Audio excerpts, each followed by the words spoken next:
And action!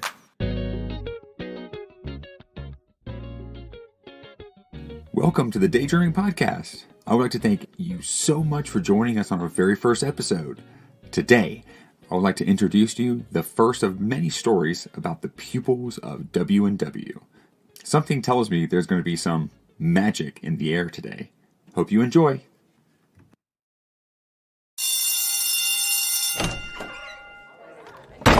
Quiet, everyone. Please settle down, the short, broad man said as he made his way into the classroom full of chattering, rambunctious first graders.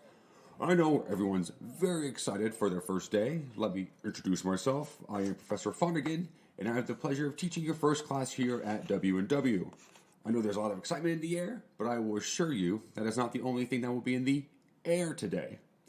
Now, let me take attendance to get a little familiar with everybody. It appears everyone's here, but I want to put some faces to the names.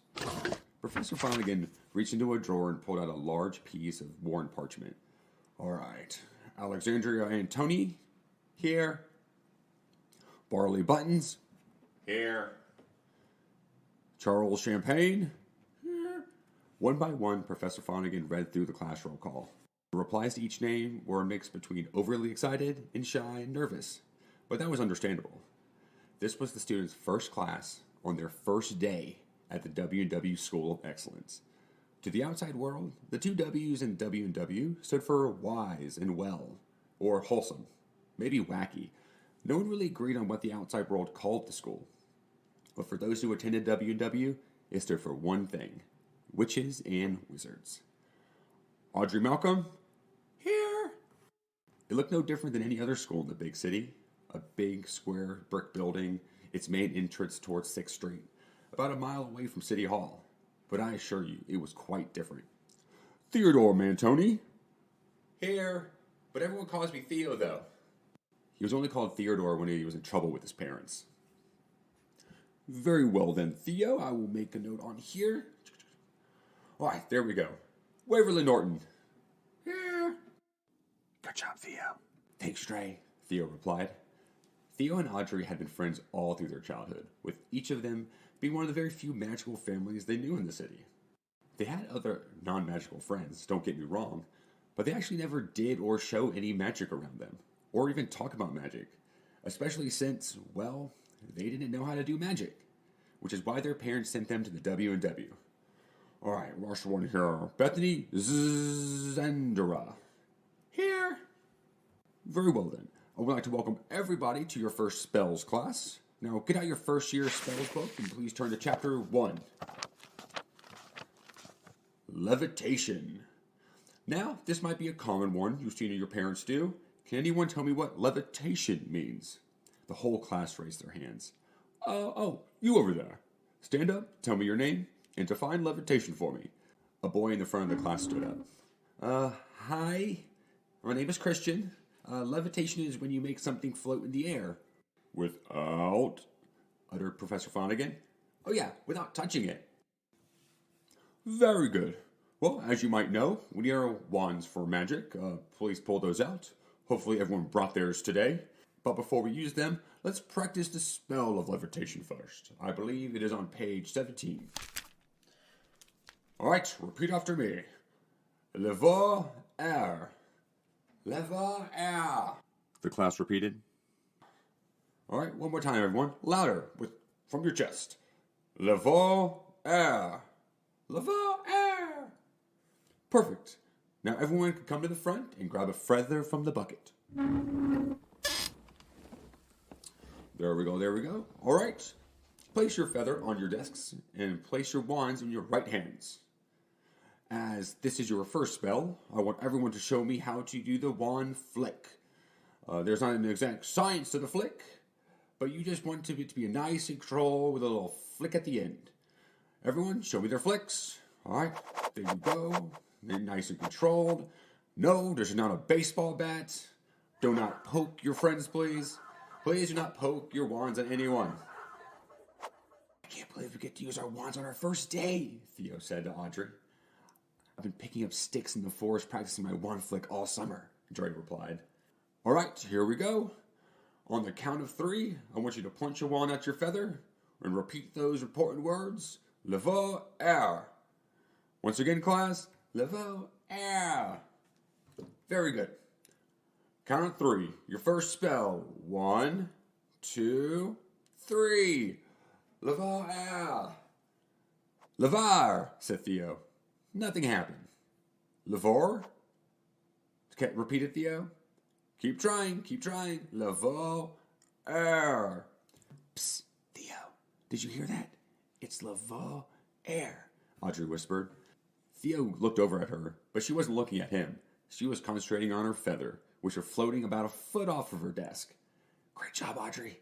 Thanks. She accidentally looked over at him, which caused the feather to fall onto the ground. Concentrate. Levo Aer.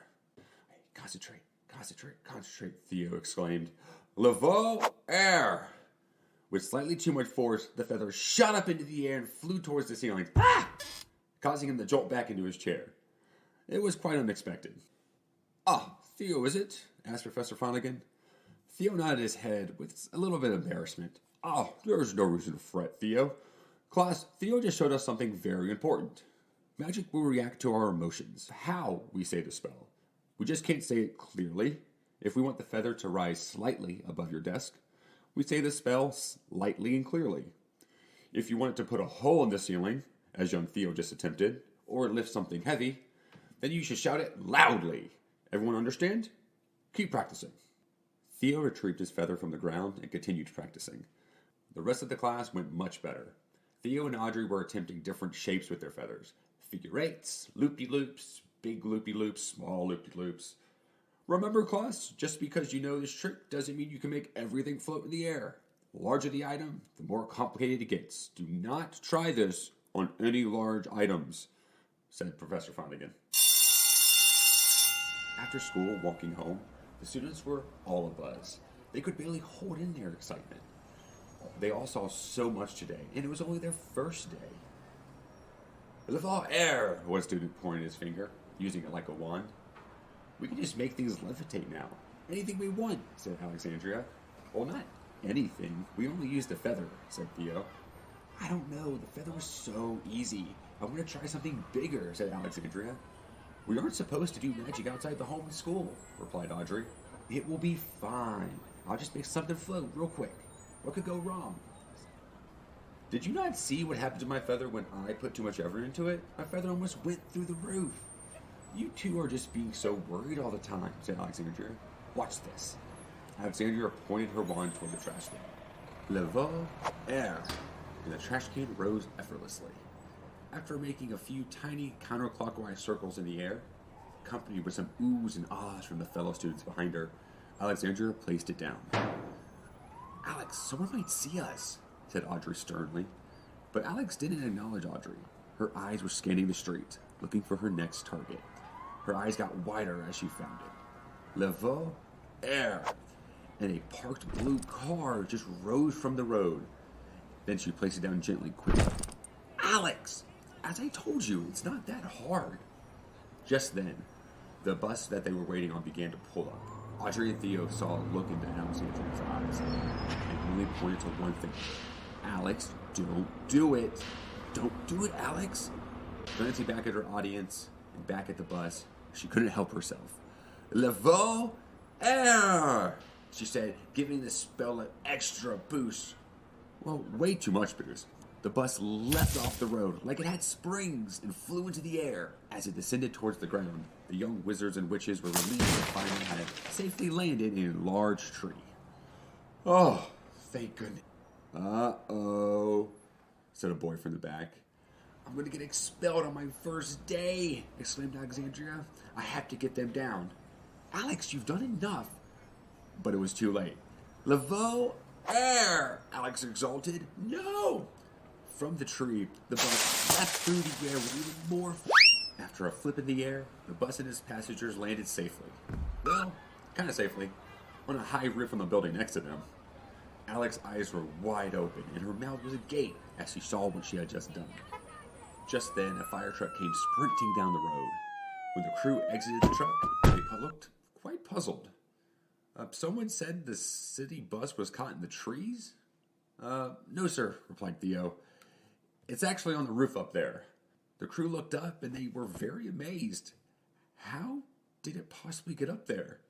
Silence fell among the group of kids. The students struggled to find where to begin. How could they possibly explain how a bus flew up on the top of the roof?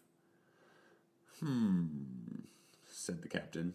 Where did you kids say you go to school? Asked the main firefighter. Oh no, this was the first day at school and they were going to expose magic to the whole non-magical world. It was all over. School would be closed. They would all have to move. All of a sudden, the main firefighter looked up at the bus, looked down at the kids, and a smile rushed across his face. Every year this happens. Did old Professor Fonnegan teach you levitating today? The kids just stood there, still stunned silent.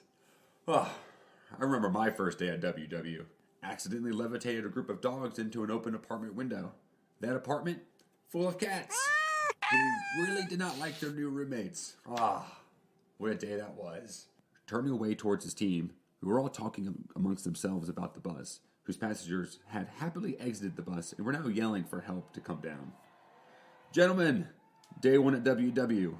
Smiles grew across all their faces, as they all seemed to know something amongst themselves. Let's get that bus down. 3 of the 5 firefighters approached the front of the building. But instead of walking through the front door, they looked up and whipped out their wands. Each one mumbled, and they immediately leapt in the air. As they got to the top of the building, they were greeted by all the confused passengers. Oddly, they summoned them back into the bus. Levo Aer! Exclaimed one of the crew. Instantly, the bus gently rose from the rooftop, making its way over the railing and slowly descended towards street level. Obliviche! A bright white light burst from inside the bus. As the wheels touched the road, a firefighter exited the bus, which then just drove away. We are the Wizarding Watch, said the firefighter.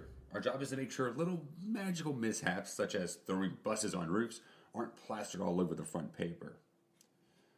But so many people must have seen that. Look at everyone around, Audrey said.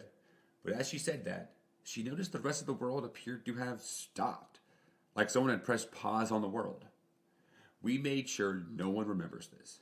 Now, I don't want to make a habit of having to come out here and fix these little problems, but this happens on the first day every year. So don't fret. Excited first years on their first day. Last year, someone threw the mayor on top of a roof. He did not enjoy that. Now you kids take care. Be careful with those wands, all right? Got it. Good. Now if you need anything, I'm Captain Martin, he said as he and his crew returned to the truck. Reditos. Before their eyes, the truck vanished. The world restarted all around them, as in like nothing happened. All of a sudden, another fire truck came sprinting down the road and stopped right in front of them. These were the non-magical firefighters. Hey, we got this crazy report that a bus was on a roof? All the kids shook their heads no. See, I knew it. This happens every year. On the first day, people for years have been calling in saying something ridiculous is somewhere where it shouldn't be. Last year, it was the mayor on a roof. Sorry to bother you kids. The fire truck drove off with its frustrated crew, leaving the students relieved. Let's put these wands away till tomorrow, said Alexandria. The students giggled as they made their way home. They couldn't wait till tomorrow.